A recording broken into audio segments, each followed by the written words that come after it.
Maganda at mapagpalang araw sa ating lahat. Naway handa na kayong matuto para sa ating aralin ngayong araw. Pero bago ang lahat, tayo muna yung magsigayo at manalangin.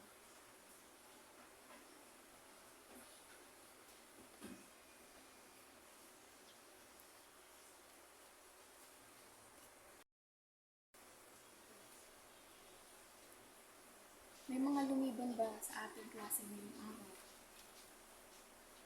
Kung gayon, tayo magsimula na sa ating aralin ngayong araw. Sa araw na ito, ating tatalakayin ang katuturan ng kabihasnan at ang impluwensya ng kabihasnan sa pag-unlad ng mga sinaunang geografiya dito sa ating lipunan. Gayon din ang mahalagang pangyayari ng mga sinaunang kabihasnan sa daigdig. Susuriin din natin ang mga aspetong humubog sa pamumuhay ng mga naninirahan sa mga kabihasnan ito. Handa na ba ang lahat para sa bagong kaalaman?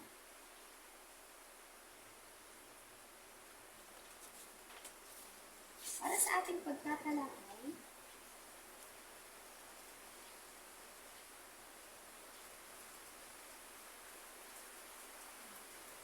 layunin.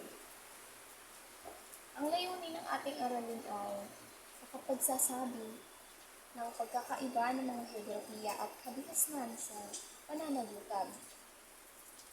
Kapag uugnay ng geografiya sa pagbuo at pag-unlad ng mga sinaunang kabihasnan sa daigdig at ang panghuli ay nakapagbabahagi ng kahalagahan ng ugnayan ng geografiya sa pagbuo at pag-unlad ng mga sinaunang kabihasnan sa daigdig.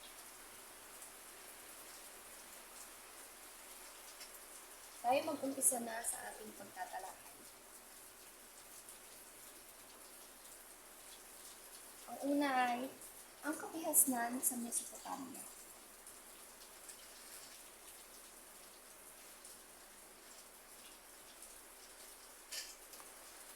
Ang ating unang tatalakayin ay ang kabihasnan sa Mesopotamia ang kanlurang Asya.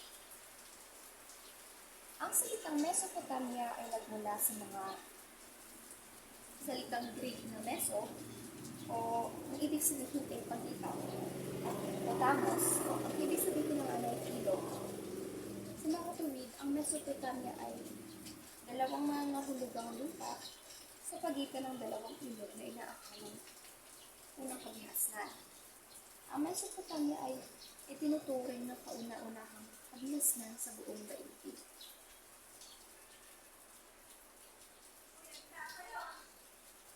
Ang susunod naman ng ating tatalakayin ay geografiya ng Mesopotamia.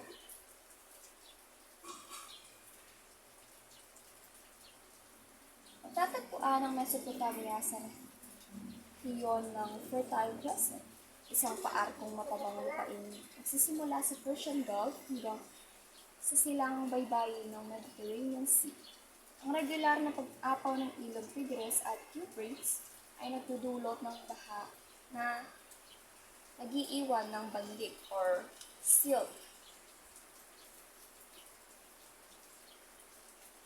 Nagsimula ang malawak na lupain dinadaluyan ng ilog Tigris at Euphrates ng mga kauna-unahan ng daigdig sa lungsod.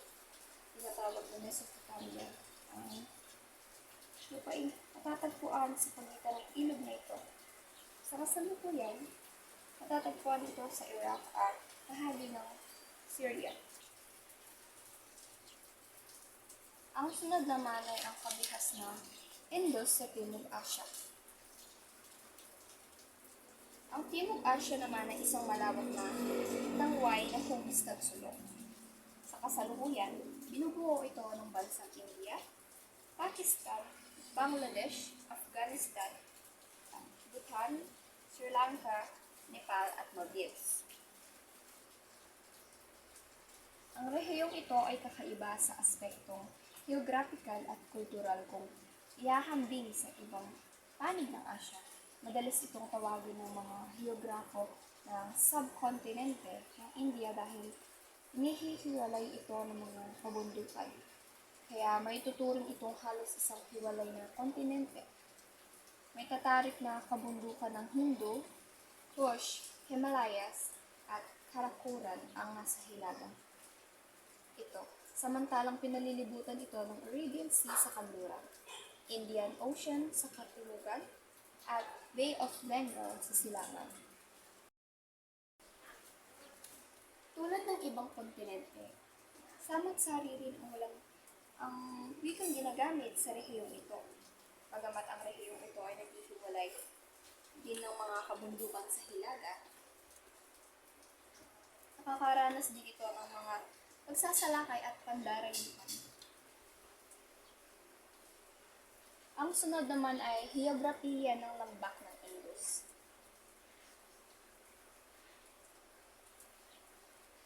Ang mga lungsod ng Harappa at Mohenjo-daro sa lambak ng Indus ang panibagong tuklas ng mga sinaunang sentrong kabihasnan sa kasalukuyang panahon.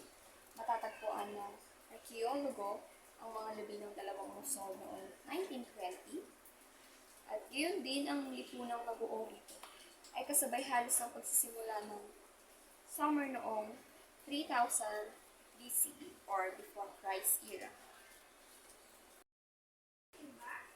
Nagsimula ang kabihasnan sa India sa paligid ng Indus River.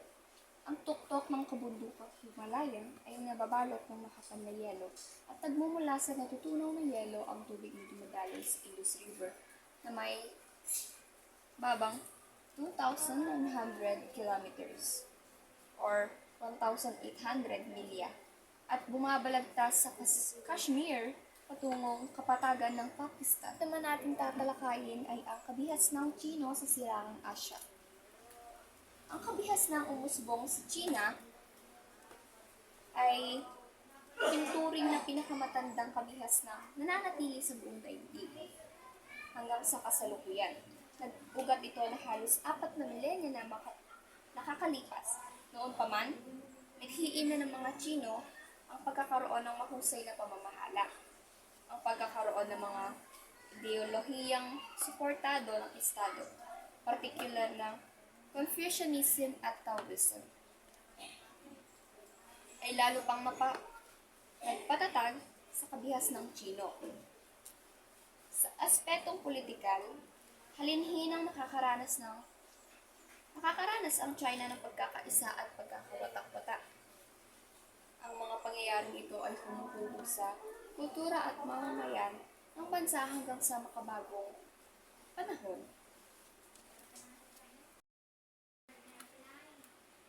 Ang ilog na ito ay nagmumula sa kabundukan ng kanlurang China at may habang halos 3,000 milya. Dumadaloy ito patungong Yellow Sea. Dinadaanan nito ay pabago-bago ng kailang ulit sa mahabang panahon. Ito ay dumadaloy patungong Yellow Sea. Pinaniniwala ang CU ang nakagawa ng paraan upang makontrol ang pagbaha. Idinulot ng Huangho. Ang pangyayaring ito ay nagbigay daan upang makapamuhay sa lambak ng mga magsasaka. Naniniwala ang mga Chino na sila lamang ang mga sibilisadong tao sa gitna ng mga tribo na tinatawag nilang barbaro sapagkat hindi sila nabibiyayaan ng kabihasnang Chino. Tinatawag din nila ang kanilang lupain na Zhongbu na nangangahulugang Middle Kingdom. Ang ating namang sunod na pag-aaralan ay ang sinaunang kabihasnan sa Africa.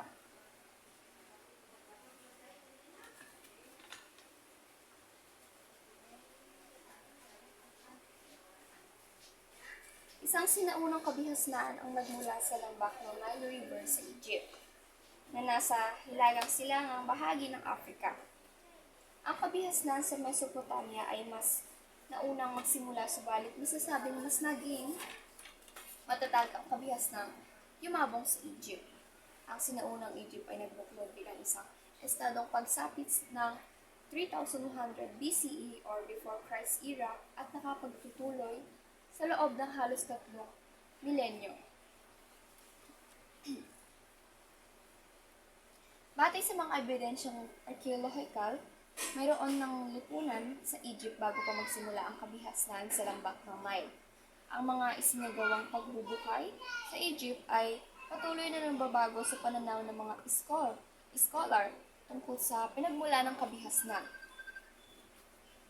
Sa pagtatapos ng ika-20 siglo, natuklasan ng mga arkeologo ang isang tirahan ng mga sinaunang tao sa timog ng kanlurang bahagi ng Egypt, malapit sa hangganan ng Sudan.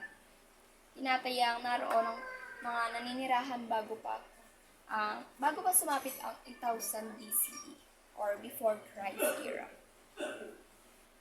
Sinasabi ring maaaring ang mga kamag-anak o inapo ng mga taong ito ang nakipagsimula sa kabihas ng Egypt or lambak sa Nile River. Ang sumunod naman ay ang sinaunang heograpiya ng Egypt.